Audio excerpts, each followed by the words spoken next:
Scott Oberg, unfortunately, calls it a career. You are Locked On Rockies, your daily Colorado Rockies podcast. Part of the Locked On Podcast Network, your team every day.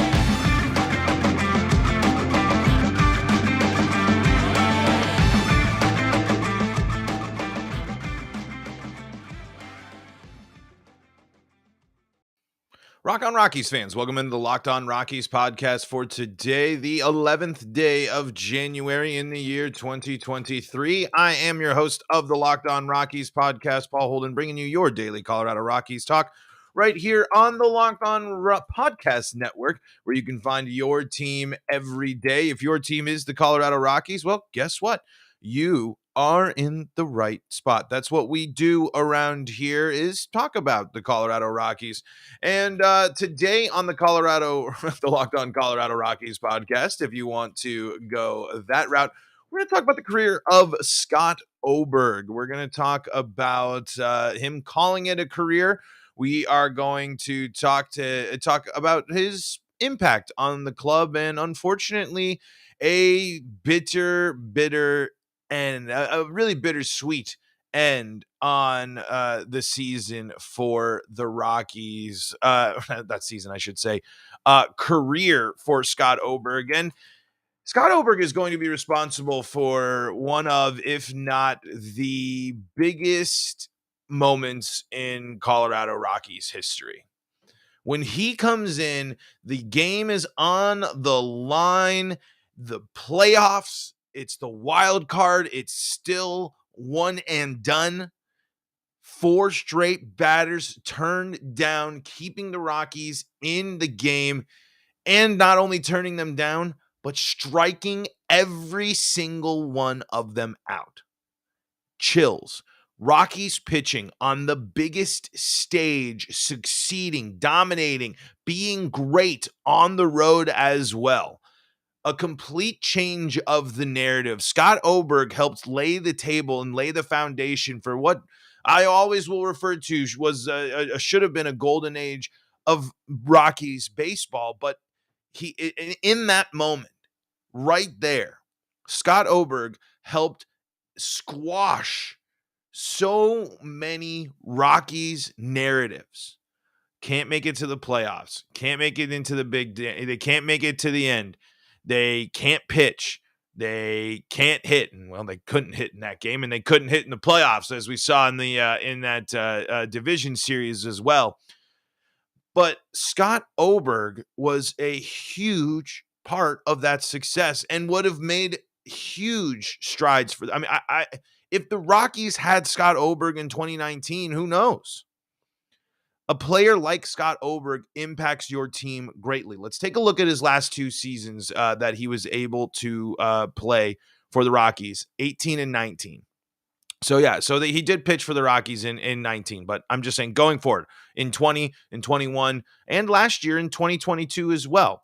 In 2018, for the Rockies, he was 8-1 in 56 games with a 2.45 ERA and 58 innings pitched. He had only given up 16 earned runs, 4 home runs, and in that time, he struck out 57 batters while only walking 12, a whip of .97 and an opponent batting average of .213. And huge improvement on his career, especially for him, as he in 17 wasn't all that great for the Rockies in terms of numbers. He was still used a lot, struck out a lot of batters, but he cut his walks in half.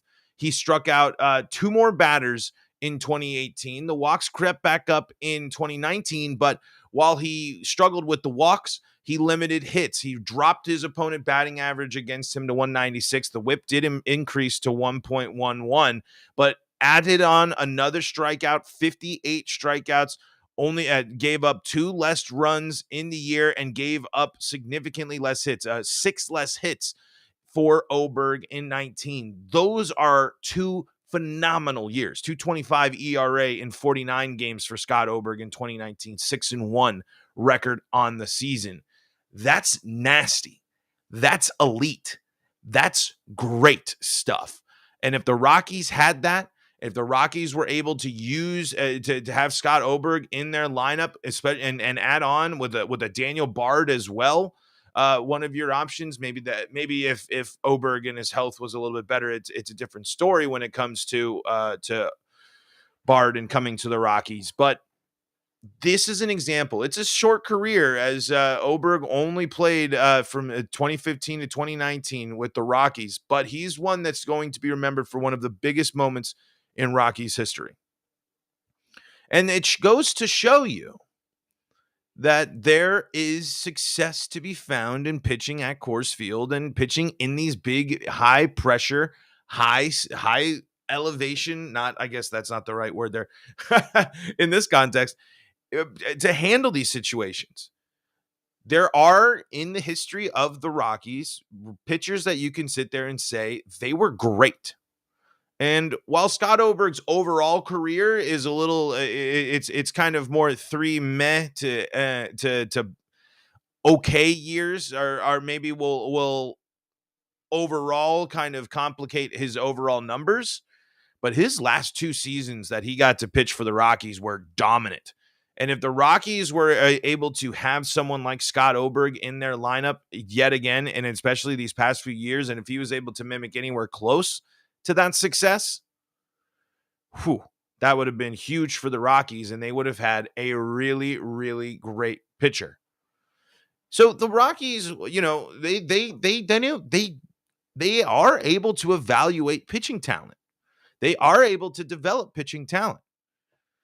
It's unfortunate that Oberg couldn't see more, and the health is in the way. But let's dive in more to what his role is going to be with the Rockies and a little bit more about Scott Oberg. But before we do that, got to tell you about our sponsor today, and that is BetOnline. BetOnline is your number one source for sports betting info, stats, news, and analysis. You can get the latest odds and trends for every professional and amateur league out there, from pro football to hockey, NBA, all the action going on in the world of sports. They got it all at betonline.net. If you love sports podcasts, which I know you do because you're listening to this one right now, you can find those at BetOnline as well. They're the fastest and easiest way to get your betting info. All you got to do is head to the website today. That's betonline.net. You can even use your mobile device to learn more about all the betting info, news, stats, analysis, trends, lines, props, whatever, at BetOnline. BetOnline.net. BetOnline, where the game starts.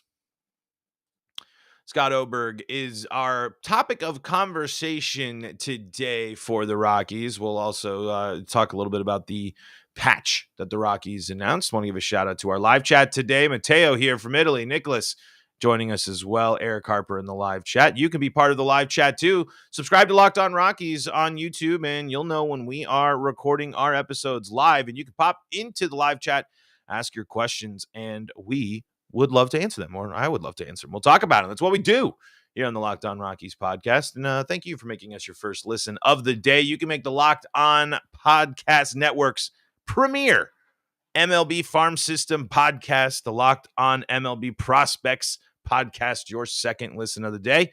You can also stay up to date with all things Colorado sports with the Locked On Broncos, Locked On Avalanche, and Locked On Nuggets podcasts. Eric Harper says, I used to listen to so many podcasts, but now I only listen to this and a basketball pod. Well, I think you told me, so what, probably a Wolves guy, T-Wolves guy, I would imagine there. I think it's a weird season for you guys. But anyway, we're talking Scott Oberg.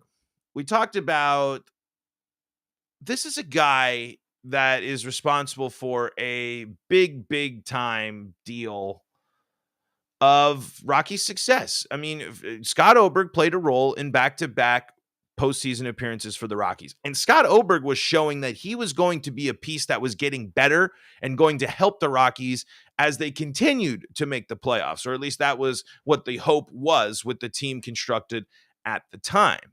One of the bullpen pieces that was actually working, and you had a good closer. Tyler Kinley coming up in with, I believe, within the organization still at that point. There's still options that would have been able to come up to bolster the Rockies bullpen at this point. And the Rockies could still be maybe at the outer end of their contention window at this point, but if they kept the playoff team of the past, but could have, maybe not. Maybe regardless. It's really wonderful to hear that the Rockies are offering Scott Oberg a chance to stay within the game and stay within the team, because it sounds like he is a big time presence within this clubhouse. He's someone that the Rockies really like. He's someone that the Rockies are pumped to have on board. But we are going to read from Scott Oberg's post here that he made. He calls it a small life update. I on Instagram, I would call this a pretty major life update for Scott Oberg, even though a lot of us kind of had it in the back of our mind of this being a possibility for Scott. But Scott writes on Instagram, I've accepted a part-time position with the Rockies and will no longer be pursuing the game I've loved my whole life as a player. I cannot thank those closest to me enough for my family, friends, teammates, and especially having the unwavering support of my wife. I could not have been able to accomplish anything without any of you. Love you all. Unfortunately, the numerous blood clots I suffered over the course of my career has made playing untenable. But I also cannot thank the numerous training, medical, and surgeons I have had encountered over the years enough. Everyone played a vital role in helping me at every turn, and I am forever in your debt. And for all my coaches, from T-ball to college, to Tewksbury to Stores to everywhere in between and throughout pro ball, thank you for teaching me the right way to play the game and helping me make the most out of my ability. I'm also indebted to my mental performance coach, Danielle. You literally changed my life, and I cannot thank you enough. Hope everyone enjoys some of my favorite moments I've had at the highest level, and thank you to the fans for always showing your support through the highs and lows. So Scott Oberg is going to be with the Rockies. He is an assistant now for the team. And man, these pictures, it just brings you back it brings you back to that. That's what you want, man. You want to win. You want to be able to know that in a 2-1 ball game, in the wild card, one game decides it all. You have a piece in your bullpen that you can confidently turn to.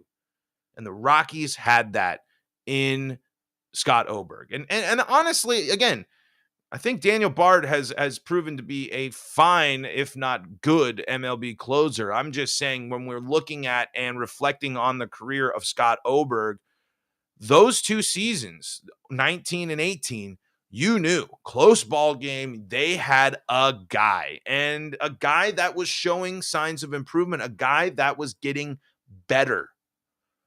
That's the best type of sign. That's what we talk about a lot with Brendan Rodgers throughout last season, and what we've seen with Brendan Rodgers getting increased playing time and we know what he was capable of when he was coming up. This was a guy with the trajectory of getting better, and it was unfortunately robbed from him due to, blood clots. This is an athlete. This is a guy that takes care of his body to the fullest. This is a guy that, it's everything. You have a regimen, you got a diet, you have a nutritionist, you have all these things, and you still can't avoid the freak nature of life like that. And it's just such a bummer sometimes. It is something that is a bummer. But what's also, you take solace, and Mateo kind of mentions this here in the live chat. It's really cool to see and hear that the Rockies are giving him a chance to stay there. And it sounds like that he is a presence in the locker room that the Rockies are happy to have around. He is someone that is a piece that makes the team better, and is someone that can talk about the hardships of kind of everything, whether it be the struggles, the difficulties of being a pitcher in Colorado, or the issues of health, of the challenge of this. It was something that, you just kind of got to reflect on. He was someone that was massive, and I'm just watching these highlights. He's strutting, and Tony Walter's there. Was it Tony Walter still catching at that time? Man, look at the team. Look at that team, man. Oh, man. What a team the Rockies had there. But let's see. I'm reading a little bit there. But yeah, there's plenty of references to on the that I saw throughout Twitter of Oberg being a great presence for this team. They love having him around. So here's to a new future. Here's to a new opportunity. And here's to Scott Oberg helping out our bullpen relievers and keeping them on the up and up, because they're going to need it. I mean, it's who's going to be the Scott Oberg of next year. Someone has to step up and be willing to fill that role of a dominant relief pitcher. I mean, we know Bard can, but with no Carlos Estevez, someone's got to be ready. But we'll see. I think again we talk a lot. The bullpen and these moves can be interesting, but we will give our tip of the cap.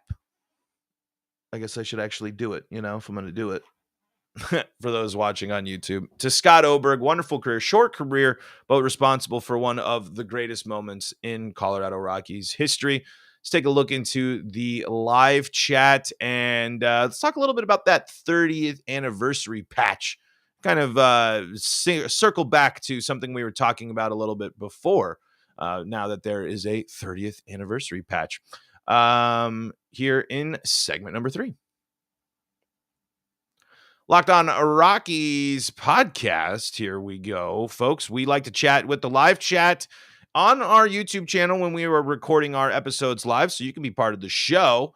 And let's hear Mateo says, of course, it's kind of sad news about Scott Oberg to hear that he'll get retired, but having him as a junction point between the team and the front office, I think, is a smart take, and I'm glad to see him staying in purple. Yep, just like we talked about, Mateo, I'm with you there 100%. I think that is a good move, not only for him, it's part-time too, so it sounds like he's going to be able to continue with his family. He can continue to do stuff, continue to pursue the rest of life, because when you retire from baseball, and especially with him trying to come back into playing baseball, you got to figure things out and kind of piece together the rest of this crazy thing that is called life. Leandro is a Rocks fan from Arizona. I appreciate you for being there strong behind enemy lines there in the Snake Den. Says we cannot trade Brendan Rodgers. I'm with you on that, unless it's the right haul could be interesting, but I think Brendan Rodgers is someone the Rockies should build around. And our final question of the show here today comes from Eric Harper. What does everyone think of our catcher position? I really like Servin, but is he the guy at that position going forward? They do have a really interesting catcher, I believe, in the system coming up, but catcher has always been an infuriatingly difficult position for the Rockies. And honestly, I think across baseball, finding a great catcher, one that can contribute both on defense and on offense consistently, is something you don't see all that much. And it was something that I was worried that the Rockies were going to do last year, was lean too much on Elias Diaz. Elias Diaz had stretches in his first season in the Rockies where he was dreadful, but he had solid stretches and he had a great second half, and he was leaving the yard. He was hitting the ball out of the yard, and that's a great sign. But then that was my worry, that they thought, great, we have the power hitting catcher. We need Elias Diaz is going to be a key part of our power, of our big time offensive generation doing that. And as we saw last year, that really wasn't the case. And Elias Diaz wasn't all that great in terms of offensive production. He also struggled on the defensive side and made some errors and such that were pretty frustrating, if we're being honest. 9 home runs for Elias Diaz. That's half of the home runs that he hit a year prior in 2021. He also, had 5 more RBIs, and he struck out 22 more times this year than the previous year. So in terms of, if you're asking what do we think, Elias Diaz ain't it. Brian Servin is young enough. He's worked with these pitchers in the system as well. He's been around these prospects, and he kind of did some interesting things for you there. But It is a position that is very difficult to figure out. It's one that the Rockies have not necessarily had a dominant force really ever. They've had flashes of interesting ones, but Tony Walters we're talking Scott Oberg and his big wild card moment. But Tony Walters, the biggest hit of his career. Tony Walters was not a good hitter whatsoever. So it's an interesting spot for the Rockies to find themselves in, and I do believe that they could benefit from better catcher play, but I think that is easier said than done. But they do have an interesting. I believe it's let me make sure I'm going to get this name right. Yeah, Drew Romo is the Rockies' fourth rated prospect on MLB.com right now, and he's a catcher. So the future of catcher is most likely going to be in the system in the form of Drew Romo, who is anticipated to be hitting the major leagues next year. So that's really probably what's going to be the focus there. But folks, that is going to do for today's episode of Locked On Rockies. Thank you so much for tuning in and making us your first listen of the day. We are free and streaming on your favorite streaming service. All you got to do is head to the Locked On Rockies podcast on your favorite streaming service, or subscribe to the Locked On Rockies channel on YouTube, so you know when we go live, and you can be part of the live show just like Eric Harper, Tara, Tiger Shark 600, Leandro, Mateo, Nicholas, and more, all hanging out here on the Locked On Rockies podcast live chat, getting their questions answered live. You can follow us on Twitter at LO Rockies. You can follow me at Paul Holden 33. And folks, until next time, this is Paul Holden saying so long from the Locked On Rockies podcast.